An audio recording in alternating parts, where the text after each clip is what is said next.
গতকাল লোকসভার ফল প্রকাশের পরেই এনডিএর বৈঠক সম্পন্ন হয়েছে এবং তারই সঙ্গে রাষ্ট্রপতি ভবনে তারা পৌঁছে গিয়েছেন সরকার গঠনের দাবি নিয়ে। নরেন্দ্র মোদী ইস্তফাও দিয়ে দিয়েছেন। এখন এই সরকারের মন্ত্রিসভা গঠনটা কতটা সহজ হবে তাই নিয়ে আজকে আমার আলোচনা। নমস্কার, আপনারা দেখছেন দ্য ওয়াল, আপনাদের সঙ্গে রয়েছে আমি ঐশী। আমাদের সঙ্গে এই মুহূর্তে রয়েছেন দ্য ওয়ালের editor in chief Shankhadeep Das. শঙ্খদা, আপনাকে জিজ্ঞেস করবো, মোদীর জন্য এবারের মন্ত্রিসভা গঠন কতটা সহজ হতে চলেছে? দেখো, নরেন্দ্র মোদীর জন্য এবারে মন্ত্রিসভা গঠন মোটেই খুব একটা সহজ হবে বলে মনে হচ্ছে না। মানে সহজের তো প্রকারভেদ আছে। এর আগে 2014 সাল এবং 2019 সালে মন্ত্রিসভা গঠনের যতটা সহজ ছিল, এবার ততটা সহজ নয়। আর দুটো কারণ আছে। এক, বিজেপির মধ্যে থেকে কাদেরকে মন্ত্রী করা হবে, ঠিক আছে। আর দুই, শরিক দলের মধ্যে থেকে কারা মন্ত্রী হবে তারা শরিক দলই ঠিক করবে। চন্দ্রবাবু নাইডু ঠিক করবেন তার দলে কারা কারা মন্ত্রী হবে, নীতিশ কুমার ঠিক করবেন তার দলে কারা কারা মন্ত্রী হবেন। কিন্তু যেটা মুশকিল হবে বা হতে চলেছে, অলরেডি শুরু হয়ে গেছে, সেটা হচ্ছে যে চন্দ্রবাবু নাইডু এবং নীতিশ কুমার তারা কটা ক্যাবিনেট বার্থ চাইবেন। আমি যতদূর জানি, দিল্লিতে কথাবার্তা বলে, যে চন্দ্রবাবু নাইডু ইতিমধ্যে বলছেন যে আমাকে বিগ ফোরের একটাকে দিতে হবে। এখন বুঝতে হবে বিগ ফোর কি। এইটা দিল্লিতে খুব চালু কথা, দিল্লির ক্ষমতার অলিন্দে। সেটা হচ্ছে বিগ ফোর মানে প্রাইম মিনিস্টার বাদ দিয়ে 4টে বড় দপ্তর, মন্ত্রক: বিদেশ, প্রতিরক্ষা, অর্থ এবং স্বরাষ্ট্র। তো যতদূর খবর সেটা হচ্ছে যে চন্দ্রবাবু নাইডু চাইছেন অর্থ দপ্তর, অর্থমন্ত্রক। তো এখন একটা এলআই বিগ ফোরকে, এই বিগ ফোর সচরাচর এলআইকে দেওয়া হয় না, মানে দিতে চায় না, দেওয়া হয় না তা আমি কখনো বলবো না, দেওয়ার নজির রয়েছে। কিন্তু লাস্ট দুটোতে বিজেপির যে ম্যান্ডেট ছিল সংখ্যাগরিষ্ঠতা, তো দরকার পড়েনি কাউকে দেওয়ার। না, তো প্রশ্নই ওঠে না। The question does not arise. তার কারণ হচ্ছে যে বিজেপি তখন, নরেন্দ্র মোদী এবং অমিত শাহ তারা ঠিক করেছেন কাকে কাকে মন্ত্রী করা হবে পার্টির মধ্যে থেকে। একটা প্রেশার আরএসএস এর মধ্যে থেকে ছিল, যে কারণে সুষমা স্বরাজকে বিদেশ মন্ত্রী করতে হয়েছিল একটা সময়, বা রাজনাথ সিংকে প্রতিরক্ষা মন্ত্রী করতে হয়। কিন্তু তুমি দেখো যে একটা পারসেপশন দিল্লিতে আছে যে প্রতিরক্ষা দপ্তর প্রধানমন্ত্রী সচিবালয় থেকেই চলে। সুষমা স্বরাজ যখন বিদেশমন্ত্রী ছিলেন, তখন সুষমা স্বরাজ অনেকটাই আলংকারিক বিদেশমন্ত্রী ছিলেন। বিদেশ মন্ত্রক এবং পররাষ্ট্র বিষয় সেটা প্রাইম মিনিস্টার অফিস থেকেই মেনটেন করা হতো। সেটা কিন্তু ইউপিএ গভর্নমেন্টের সময় ছিল না। কিন্তু ইউপিএ জমানায় প্রণববাবু যখন বিদেশমন্ত্রী ছিলেন, he was one of the strong foreign minister, ঠিক আছে। যখন রাষ্ট্রপতিও হয়ে যান, তখনও তাকে বিদেশ মন্ত্রকের বিষয়ে ইনভলভ করা হতো। সেটা ছাড়াও আমরা অন্য বিষয়ে চলে যাচ্ছি। আমার বক্তব্য যেটা, চন্দ্রবাবু নাইডু ইতিমধ্যে বলতে শুরু করেছেন যে বিগ ফোরের একটা আমার চাই, সেই সঙ্গে আমার আরো 3টে ক্যাবিনেট বার্থ আর 2টো এমওএস চাই, প্লাস লোকসভার স্পিকারের পদ টিডিপিকে দিতে হবে। নীতিশ কুমারের পার্টি অলরেডি বলতে শুরু করে দিয়েছে 4টে ক্যাবিনেট বার্থ চাই, 12টা এমপি নিয়ে 4টে ক্যাবিনেট বার্থ। তার ফলে বিজেপির মধ্যে থেকে কারা মন্ত্রী হবেন সেই চাপটা যেমন রয়েছে, সেই চাপটা রয়েছে এই কারণেই। কিন্তু আজকের নরেন্দ্র মোদীর বিজেপি আর কিন্তু 272 প্লাস নয়, 240। তার ফলে যে বুলডোজিংটা সম্ভব হয়েছিল 2014 বা 2019-এ, এবার তার সম্ভব হবে না। একটা টুইটার গতকাল থেকে সোশ্যাল মিডিয়া নিয়ে, একটা টুইটার নিয়ে খুব আলোচনা হচ্ছে। সেটা হচ্ছে রাজনাথ সিং এর টুইট। রাজনাথ সিং প্রতিরক্ষা মন্ত্রী ছিলেন বটে, কিন্তু তার তো মানে আলংকারিক, আমি বলছি না যে প্রতিরক্ষা মন্ত্রকের কাজটা অনেকটা নিয়ন্ত্রিত হতো প্রধানমন্ত্রী সচিবালয় থেকে। তো রাজনাথ সিং কালকের টুইটে রাজনাথ সিং বলেছেন বিজেপি কর্মীদের শুভেচ্ছা এবং বিজেপি সভাপতি জেপি নাড্ডাকে শুভেচ্ছা।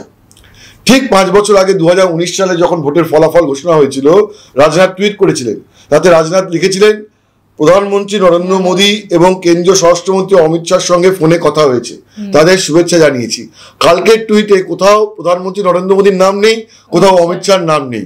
এবং এটা নিয়ে কংগ্রেস মজা করতে শুরু করেছে, এ তো জলবায়ু পরিবর্তনের ইঙ্গিত মনে হচ্ছে। তার মানে বিজেপি তো একটা কুণ্ডলের যে একটা মেঘ জমতে পারে, সেটা অনেকে আন্দাজ করছে। এবং এই যে টুইট, এই যে কথাবার্তা বলা, সেখান থেকে একটা আন্দাজ করার চেষ্টা হচ্ছে কি ঘটতে চলেছে। সুতরাং বিজেপির মধ্যে থেকে যারা যে মন্ত্রী হবেন, সেইটা ডিসাইড করা একটা বড় ফ্যাক্টর হয়ে যাবে নরেন্দ্র মোদী অমিত শাহর কাছে। এবং তাদের একার কথা কতটা চলবে, আমার সেটা নিয়ে একটা সংশয় রয়েছে। 2, যে এবার আজকে রাত থেকেই দেখো যে আমরা এখনো পর্যন্ত জানি যে 8 তারিখ সন্ধ্যেবেলায় নরেন্দ্র মোদী শপথ নিতে পারেন রায়সিনা হিলসে।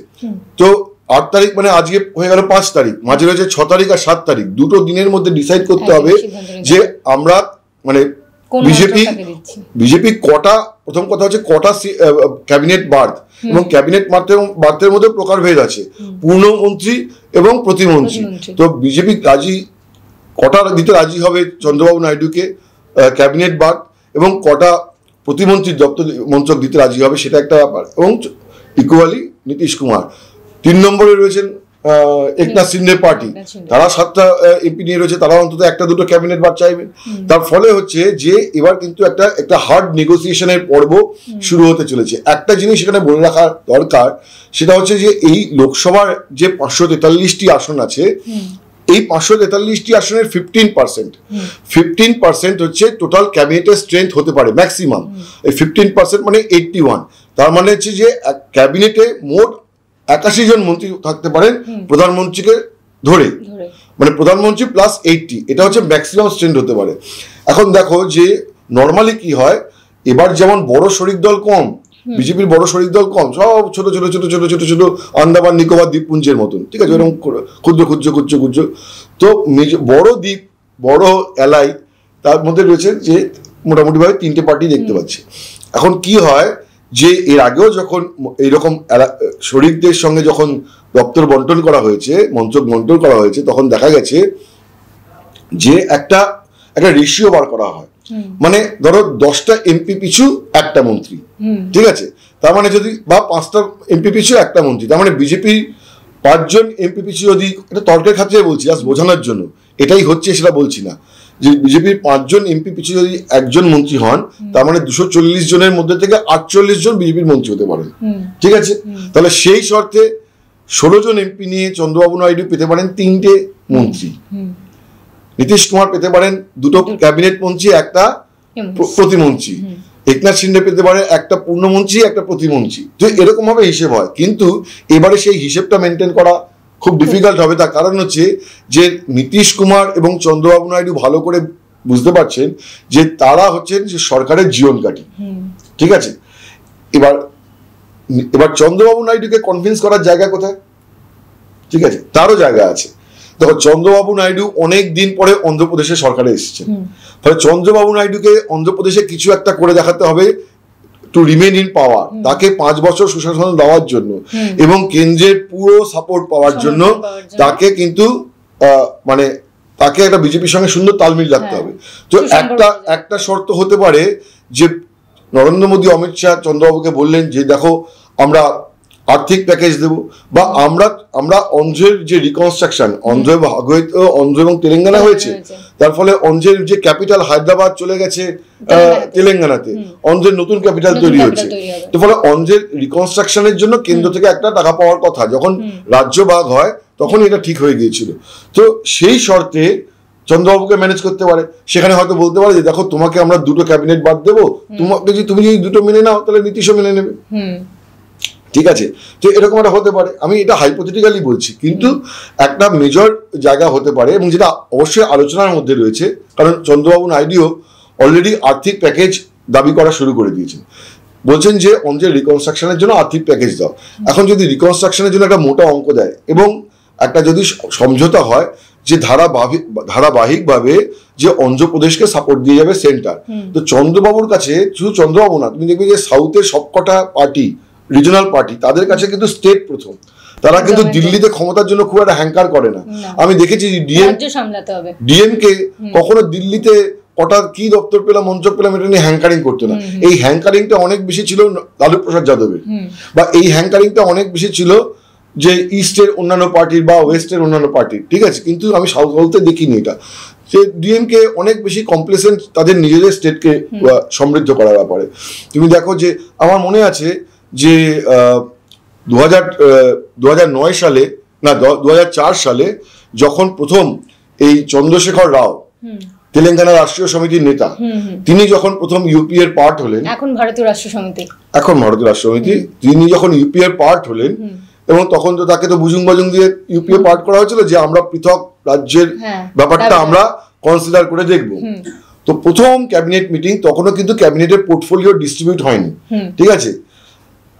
আমার মনে আছে যে ক্যাবিনেট মিটিংটাতে হয়ে যাওয়ার পরে চন্দ্রশেখর রাও ফোন করেছিলেন একজন সিনিয়র মিনিস্টারকে, তিনি হচ্ছেন যে বিগ ফোরের একজন, আমি নাম বলছি না এখন কারণ অতদিনে আগের ঘটনা, তো আমি তার সামনে বসেই ছিলাম। তো উনি তখন চন্দ্রশেখরকে বললেন যে চন্দ্রশেখর রাও, কনগ্রাচুলেশন যে আপনি প্রথম মন্ত্রিসভার বৈঠক অ্যাটেন্ড করলেন, তো আপনি কি দপ্তর পাবেন না পাবেন ওরা সোনিয়া গান্ধী দেখছেন ব্যাপারটা। তো চন্দ্রশেখর অন্যদিক থেকে বলছেন যে না, আমার এই যে স্টেটের যে ভাগ করা ব্যাপারটা, অন্য পৃথক স্টেট, সেপারেট স্টেট, ওইটা তো পার্লামেন্টের স্ট্যান্ডিং কমিটিতে আলোচনা হয়েছিল, তো ওই ব্যাপারটা এখন কোন স্টেজে আছে, মানে তার তখন কিন্তু মঞ্চক নিয়ে মাথা ব্যথা নেই, তার তখন ওই ইস্যুটা নিয়ে মাথা ব্যথা, তার স্টেটের ইস্যুটা নিয়ে।